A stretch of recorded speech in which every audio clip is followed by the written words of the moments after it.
Hi, I am Sophia. Welcome to True Payback, where story hits different. Hit subscribe. Let's dive in. The Calloway family Thanksgiving had a seating order and everyone knew it. Vanessa sat at Dad's right hand. He always had.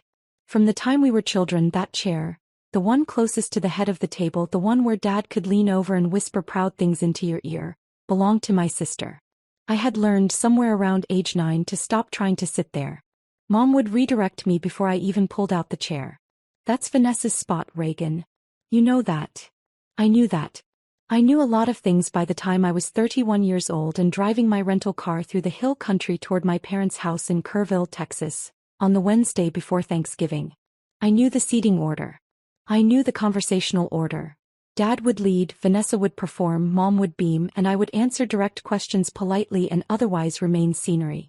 I knew that my cousin Bethany would make a passive comment about my apartment before the sweet potato casserole was served. I knew that Uncle Roy would ask when I was getting married, and that nobody would ask Vanessa the same question, even though she'd been dating the same man for 4 years. I knew all of it. I had memorized the architecture of my own smallness in that house. What I hadn't decided, driving through the cedar breaks with the November sun going orange on my left, was whether this would be the last time I participated in it. Grandma Loretta had died 14 months ago. She'd gone quietly in her sleep, in the house on Mockingbird Lane in San Antonio that she'd owned since 1987. She was 79 years old and entirely sharp until the end, and she had spent the last 3 years of her life doing something that nobody in my family knew about except me and her estate attorney, a meticulous man named Gerald Okafor who operated out of a small office near the Pearl District. Grandma Loretta had been watching. That was how she'd described it to me. The afternoon in September 2020 when she'd called me into her living room, turned off the television, and told me she had something important to discuss. "I've been watching this family for a long time, Reagan," she said, folding her hands in her lap the way she did when she was serious. "And I want to talk to you about what I see." What she saw was a woman who had built something real and been systematically erased for it. What she saw was her younger granddaughter, dismissed at every table, overlooked at every milestone, spoken over in every room, while quietly without fanfare, building a property management career from a single assistant position into a regional director role overseeing 43 units across 2 Texas cities. What she saw was Vanessa, who had managed Grandma Loretta's 8 rental properties in San Antonio for the past 4 years, submitting monthly reports that didn't quite add up, collecting management fees she hadn't disclosed, and letting maintenance requests slide on properties she found inconvenient to deal with. Grandma Loretta had hired a bookkeeper in early 2020 to review 3 years of rental records. She had not told Vanessa. She had not told my parents. She had told me that September afternoon what the bookkeeper had found. And then she had told me what she intended to do about it. I pulled into my parents' driveway at 6:14 in the evening.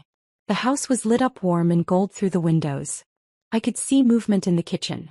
Mom and Vanessa probably arranging things, the two of them moving in the synchronized way they always had, like a choreography I had never been invited to learn.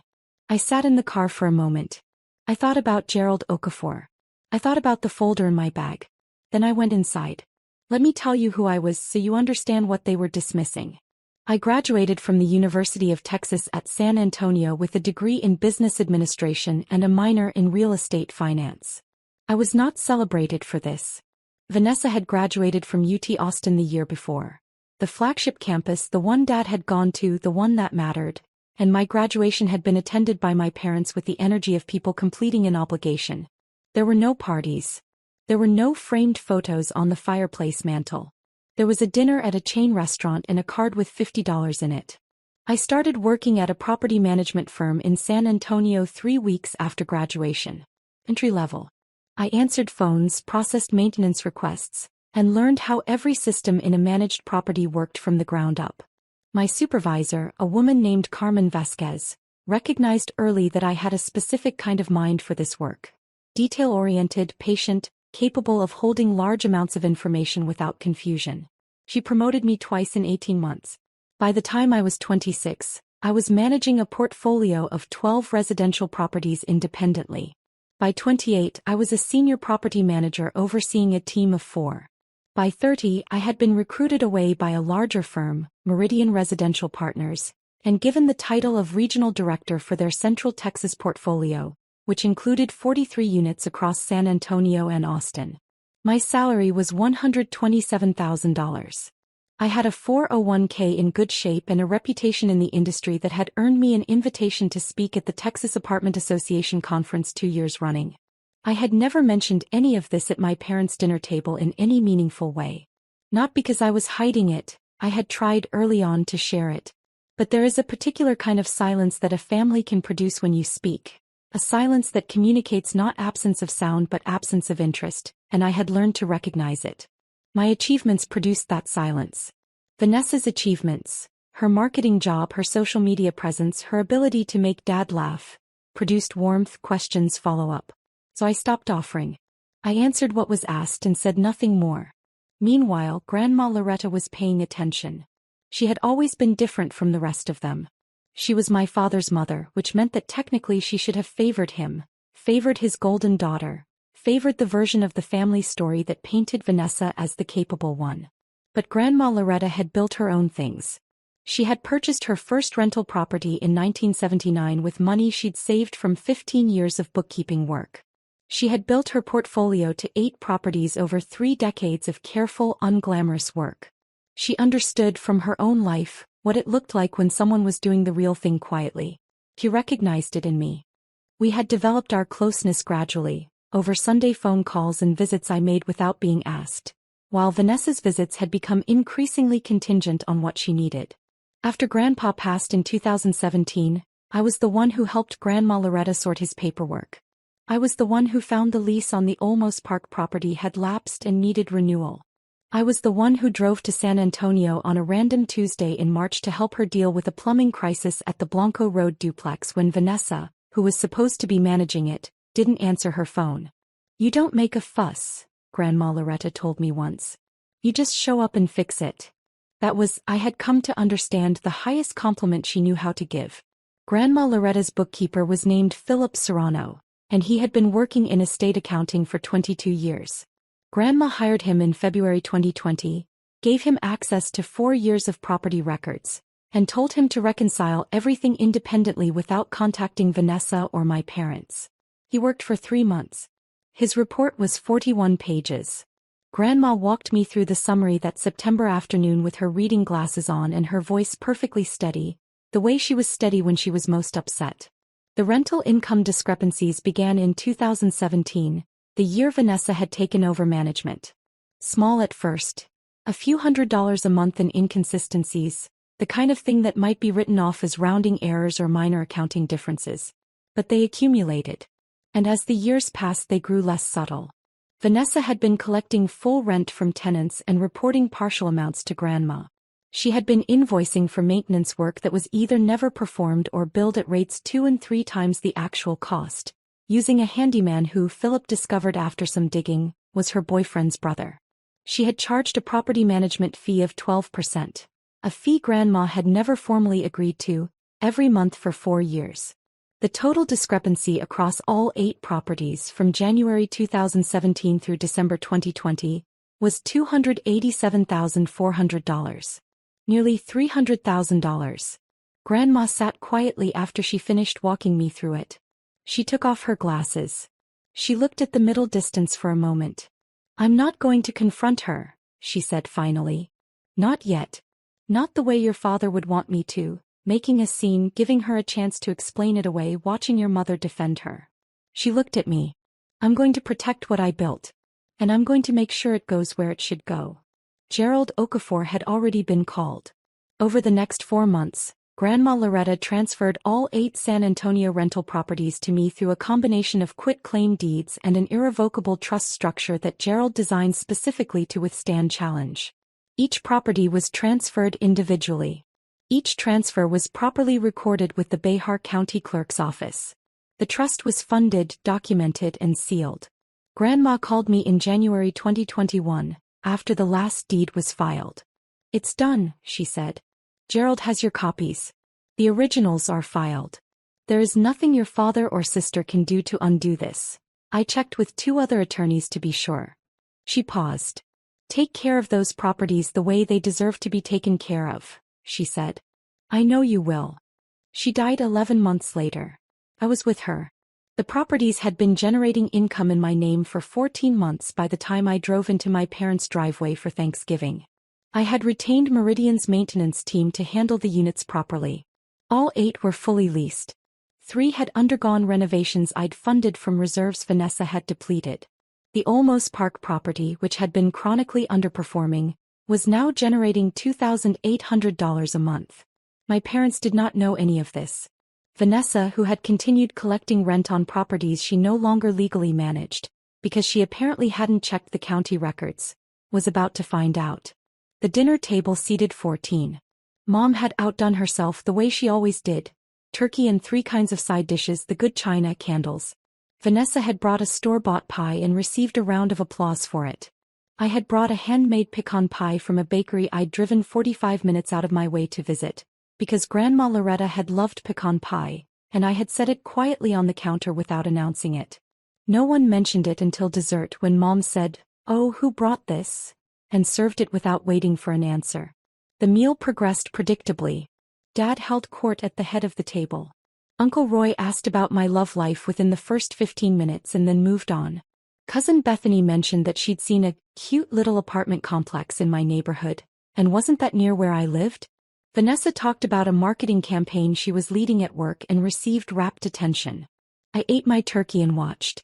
I had made a decision in the car the day before. Not an angry decision, I want to be clear about that. The anger had lived in me for years, but it had long since converted into something quieter and more purposeful. What I had decided somewhere in those cedar breaks was that I was done managing other people's comfort at the expense of my own truth. Grandma Loretta had not transferred 8 properties to me so that I could continue sitting at the children's end of my own inheritance. I had brought Gerald Okafor's summary folder. It was in my bag hanging on the back of my chair. I did not plan to use it unless necessary. It turned out to be necessary before the pie was served. It started with a toast. Dad stood up with his wine glass, which was the signal that he had something to say and the table should receive it with appropriate reverence. He looked down at Vanessa with that particular expression he reserved for her. Proud, proprietary, the face of a man looking at his best work. "I want to take a moment," he said, "to share some family news. Your grandmother, God rest her, built something remarkable with those San Antonio properties. 8 units. 30+ years of work. And it's important to us that they stay in family hands that will honor what she built." He raised his glass slightly higher. "Your mother and I have made a decision. Starting January 1st, all 8 rental properties will be formally transferred to Vanessa's management and ownership. She's been running them for years, she knows them and she's earned it." Applause. Actual applause from cousins, from aunts. Uncle Roy raised his glass. Vanessa stood slightly, not fully, just a partial rise, the practiced performance of gracious acceptance. She turned to me with a smile that had something else in it, something she'd been waiting a long time to deliver. "Mom and Dad have decided. All 8 Texas rentals go to me starting January," she said, projecting for the table's benefit, making sure everyone was oriented toward us. "Reagan, frankly, you never deserved them anyway. Grandma always knew I was the one who put in the work." Dad smirked. 2 of my cousins exchanged a satisfied look. Aunt Carol nodded. I felt the familiar pull, the old instinct to shrink, to smile politely and let it pass, to protect everyone in the room from a discomfort they had never extended me the same protection from. I let it pass through me, and then I smiled. "They already are," I said. 4 words. Conversational volume. I didn't stand up. I didn't raise my voice. I just said it, and then I reached for my water glass. The table went silent in a way that was different from the usual silence. This was not the silence of disinterest. This was the silence of a room that had heard something it couldn't immediately process. Dad's fork dropped. It hit the china plate with a small clear ring that seemed very loud in the sudden quiet. Vanessa's face moved through several expressions in fast succession. Confusion, dismissal, recalculation, the beginning of something that looked like fear. "What did you just say?" she said. Her voice had gone high and sharp. I set down my water glass. I reached behind me and unzipped my bag. "I said they already are," I repeated calmly. "The properties are already mine. They have been since January 2021. I placed Gerald Okafor's summary folder on the table. I did not slide it dramatically. I set it down the way you set down something that is simply true. Grandma transferred all 8 properties to me through quit-claim deeds and an irrevocable trust. The transfers were recorded with the Behar County Clerk between October 2020 and January 2021. Gerald Okafor handled the filings. These are the recorded deed numbers. I opened the folder to the first page. A clean summary sheet Gerald had prepared, listing each property address, the date of transfer and the recording number. Dad was on his feet. His chair had gone back fast enough to scrape the floor. He stopped. Started again. That's not possible. Mom would have told me. She told Gerald, I said. She didn't tell you because she knew what would happen if she did. This is insane, Vanessa said. She had stood up fully now. Her voice was doing something I had never heard from her. A thin, fraying quality like a rope with too much weight on it. You're lying. You forged something. Dad, she forged. The recording numbers are public record, I said. You can verify every one of them on the Behar County Appraisal District website tonight. The trust documents are with Gerald Okafor's office. He's available Monday. Mom had both hands over her mouth. Aunt Carol said very quietly, David. My father's name. Just that. Uncle Roy had put down his wine glass. Reagan. Dad's voice had changed. The smirk was entirely gone. Something older and more complicated had replaced it. Not remorse, not yet, but the face of a man encountering a wall he hadn't seen coming. Why would she do this without telling us? I looked at him for a moment. Because she hired a forensic bookkeeper in February 2020, I said. And she found out what Vanessa had been doing with the rental income. The silence that followed was a different kind entirely. Vanessa had gone the color of the white tablecloth. What are you talking about? She said. It wasn't a question. It was a statement of refusal. I turned to the second section of the folder. Philip Serrano's accounting report covers January 2017 through December 2020. For years. He reconciled Grandma's actual rental income against what Vanessa reported and what she deposited into Grandma's account. I found the summary page. The total discrepancy is $287,400. That's rent collected and not remitted, inflated maintenance invoices, and an undisclosed management fee of 12% charged monthly across all 8 properties. I set the page where my father could see it. He looked at it. He looked at it for a long time. Vanessa. His voice was quiet in a way I had never heard from him. Flattened. Those numbers are wrong. Vanessa's hands were on the table, gripping the edge. The bookkeeper made errors. There were legitimate expenses. The maintenance invoices were run through a company owned by Marcus's brother, I said. Marcus was her boyfriend. Gerald flagged it in the report. The invoices are in the appendix. Cousin Bethany pushed her chair back slightly as if she wanted distance from the table. $287,000, Uncle Roy said slowly. He wasn't talking to anyone in particular. Over 4 years, I confirmed. Roughly $6,000 a month. Dad sat back down. Heavily. The way a person sits when their legs have made a decision without consulting them. She had no right, he said. Almost to himself. Mom had no right to do this without. She had every right, I said, and something in my voice stopped him. Not loudness. Certainty. They were her properties. He built them. She owned them. She had every legal right to transfer them to anyone she chose, and she chose me. I didn't ask her to. I didn't suggest it. She made that decision because she watched this family for 79 years and she decided where her work should go. Mom made a sound. I couldn't fully characterize it.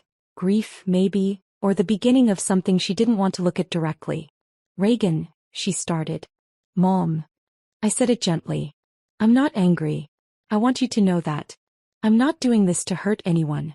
I'm doing this because Dad just stood up and announced a transfer of property that hasn't legally belonged to this family for almost 3 years.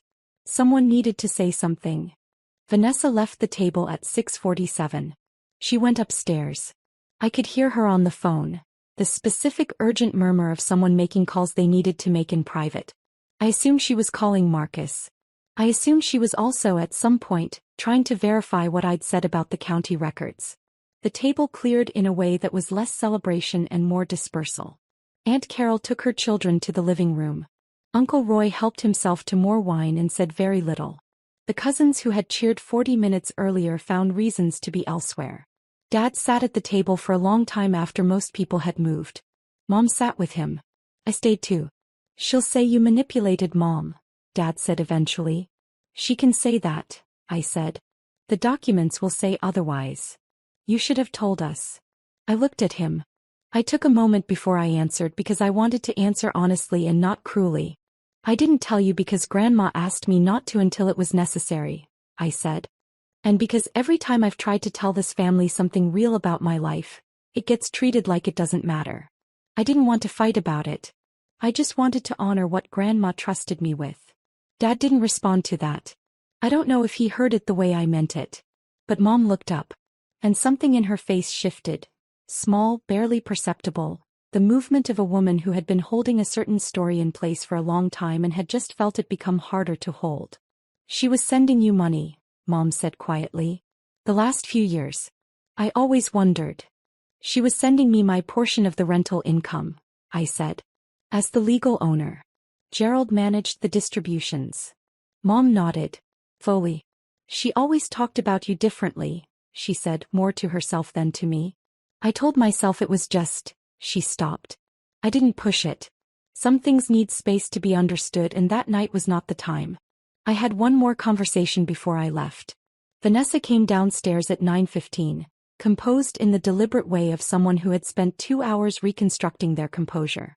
She found me in the kitchen packing up the remains of the pecan pie. I need to talk to you, she said.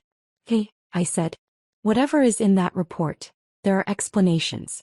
There were expenses Grandma approved verbally that weren't always documented properly. Marcus's brother did legitimate work. This can be explained. I looked at her. My older sister. The one at Dad's right hand. The one who had taken every room I'd ever tried to occupy and made it clear there wasn't space. Then you should explain it to Gerald, I said. And probably to an attorney of your own.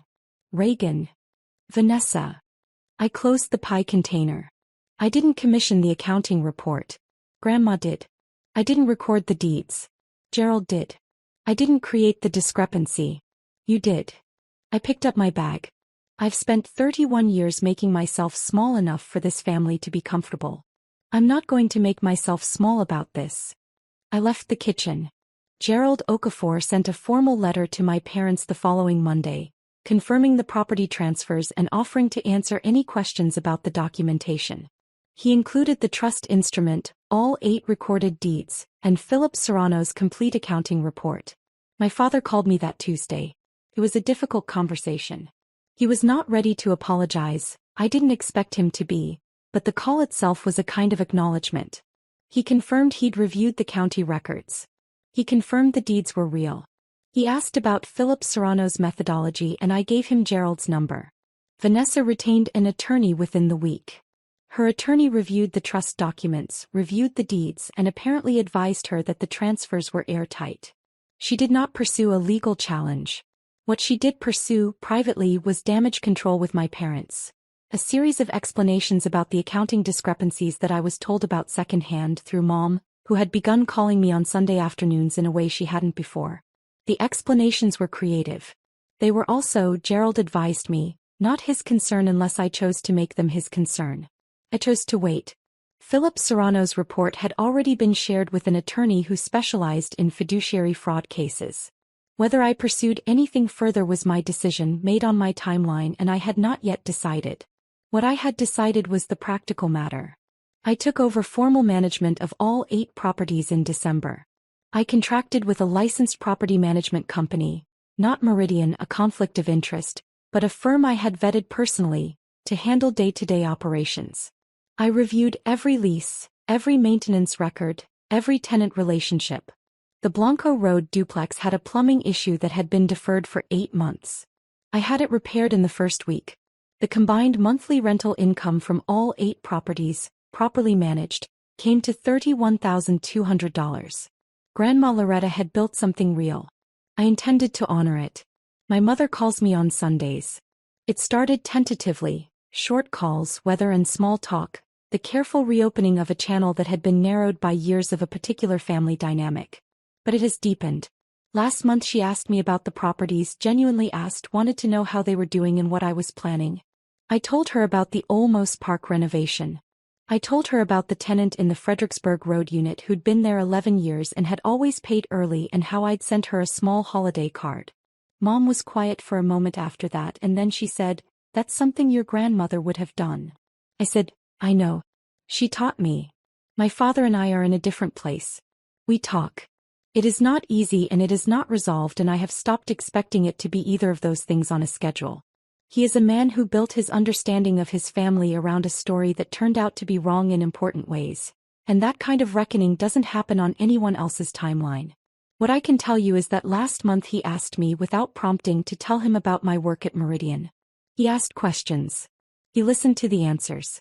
It was not an apology, but it was something. Vanessa and I do not speak. That may change. It may not. I have made peace with not knowing. What I know is this. Grandma Loretta sat in her living room in September 2020 with her reading glasses on and her hands folded in her lap, and she told me she had been watching. She had watched me build something real in the quiet. She had watched my sister take what wasn't hers and call it work. She had watched my parents perform a version of fairness that was actually just favoritism with better lighting. And she had decided. Not out of anger. Out of clarity.